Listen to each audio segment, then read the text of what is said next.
I don't have anything at all against immigration whatsoever, as long as it's done, in accordance with all the legalities that are set forth. In fact, my whole entire familia are immigrants coming to Toronto from Portugal in 1970, where they had me, Tony Toons. But nowadays, you go into a convenience store like Circle K, let's call it, and the names of these people they got working there. I mean, I'm thinking about opening up a school just to help the whites into translating the names of some of these people. Like the other day, I went to the store that I always go to, and there was a new person working there, and I like to know the names of the people that are handling my money. So I ask their name, and I like to give them my name and a little fist bump.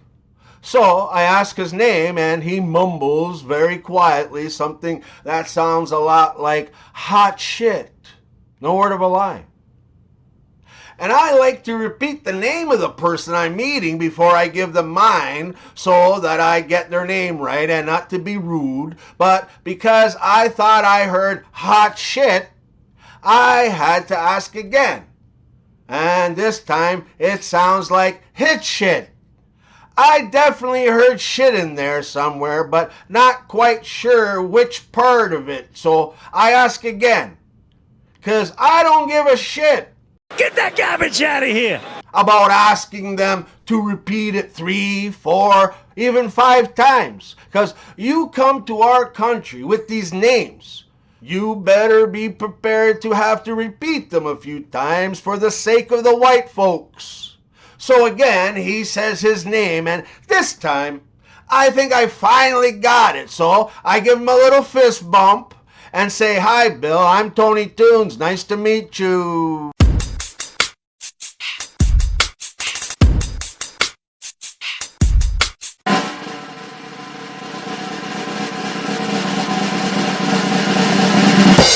What do you call a woman with no arms, no legs, riding on the flatbed of a pickup truck that's driving along on a very bumpy road?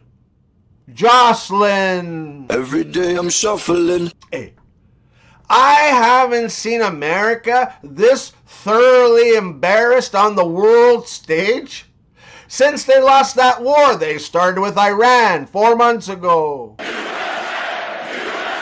Friend, why do you hate me so much?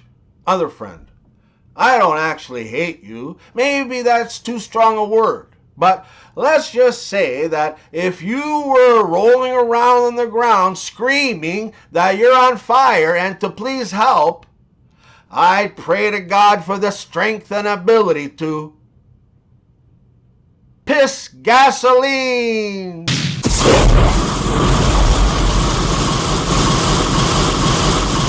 It's time for Ruthless Comebacks. Maybe if you ate some of that makeup, you could be pretty on the inside too.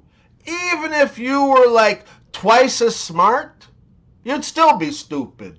You've got less meat in your pants than there is inside an entire vegan restaurant. What do you call a hangover when you're all alone in Spain? Barcelona. What does a foreigner say when he goes into the United States?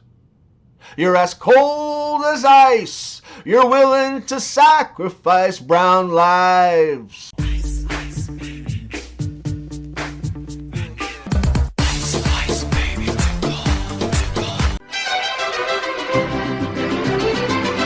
Wheelchair. Juan and me only have uno taco. But that's okay. Wheelchair. Bishop. Last night, my wife fell down, so I had to pick the bishop. Seahorse. What you talking about, Wilmer? I see horse at the clubs all the time. A foreign government that rhymes with guitar gifted the sitting American president a $400 million plane. Here comes the money. Money, money, money. That statement alone should make you go, huh? What you talking about, Willis? American taxpayers then paid to retrofit, renovate, and paint it to the tune of some $450 million. Recently, he was asked why he suddenly stopped using it, but he gives lie after lie after lie. The plane doesn't stay with the government, no. Ownership of the plane then transfers to the Presidential Library Foundation. In other words, of course he's keeping it. People, you're being asked to treat pure, in-your-face and open corruption as absolutely normal. To shrug off such a high-ranking official personally profiting from a foreign gift that the taxpayers paid to upgrade, which after all that may not even be safe to fly. In any other reality show, this would be the scandal that ends all scandals. But because it's this chadrul, it's a ho-hum slow news Wednesday afternoon. You're fired. I was talking to one of my friends from Norway the other day, congratulating him on beating big bad Brazil in the World Cup, and I asked him, "What do you call a Karen in your country?" And he said, "American woman." I called animal control the other day and told them that I had just found a suitcase in the forest trail that I was walking containing 4 little kittens. "That's terrible," she replies. "Were they moving?" I said, "I'm not too sure, to be honest, but if they were, that would explain the suitcase." An African man visits his friend in the United States. "I just flew in yesterday," the African man says, "and boy, are my arms tired." His friend replies, you know that's kind of an old joke here in America." "Joke?" says the African man. "I've been holding my hands up in the air yelling, 'Don't shoot! Don't shoot!' ever since I got off the plane." So my friend Trevor recently purchased a sex doll, and he asked me if I had any advice or any suggestions that he should know about. Like, have I experienced anything unusual with them that I can pass along so it would improve his overall experience with Dolores? So I said, yeah, I got some advice. When you go to blow up and inflate the sex doll, don't do it so quickly. Do it slow and steady. Because otherwise, she'll be all ready to go, but you'll be passed out.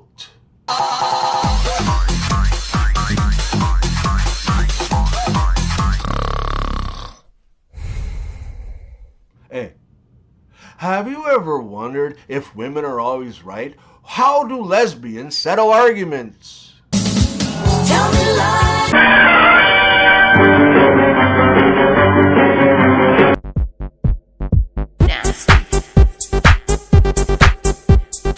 Batman and Robin go out for a few drinks one night. Both superheroes are absolutely exhausted after a long week of non-stop crime fighting and decide to chill out for a few hours at the local watering hole.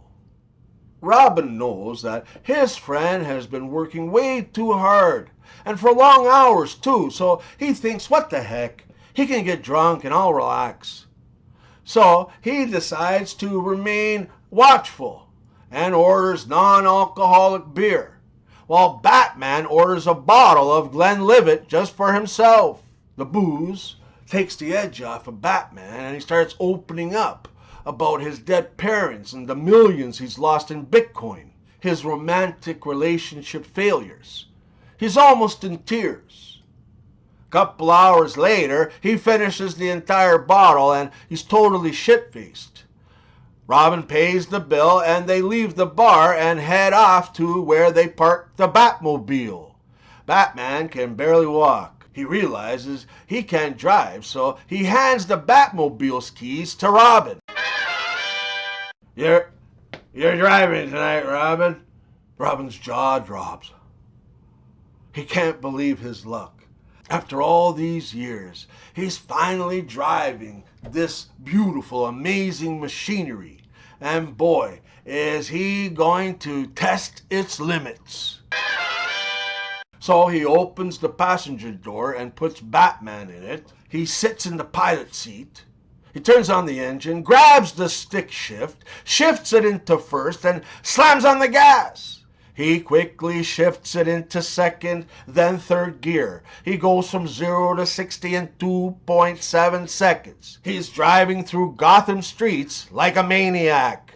He takes hard turns and he downshifts to control the steer. He enters the freeway and quickly upshifting gears again.